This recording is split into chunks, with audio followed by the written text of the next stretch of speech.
Christians.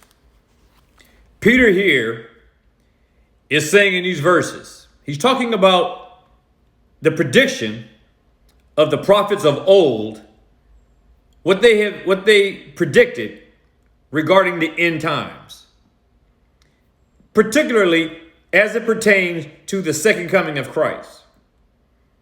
And Peter tells the people that he's writing to and us, remember that the prophets of old told us that in the last days, scoffers will come, and they will tell you and tell others and tell us that where is the promise of the second coming of Christ?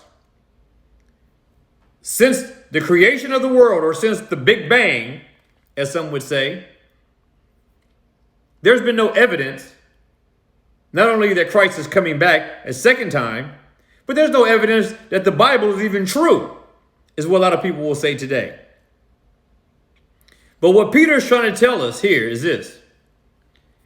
Not only did the Bible and the prophets and the apostles tell us that Jesus Christ is going to come back again, but the same prophets also told us that there will be scoffers who will tell us where is the promise of his coming.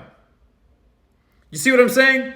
In other words, we already know that Christ is coming, and we have evidence of that because the prophet said so. And you have simple men who will tell us where is the promise of his coming. There's nothing that's going to happen. Christ is not even real, let alone coming a second time.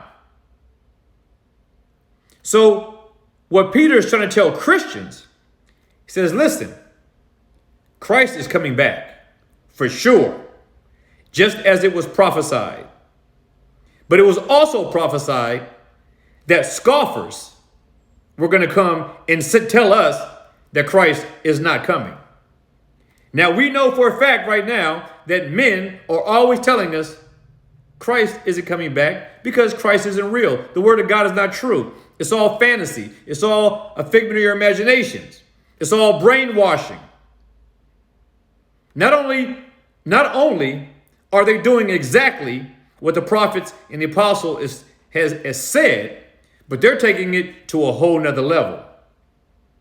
So if you want evidence that Christ is coming back, the evidence is that the scoffers are working overtime. Be provoked and be persuaded.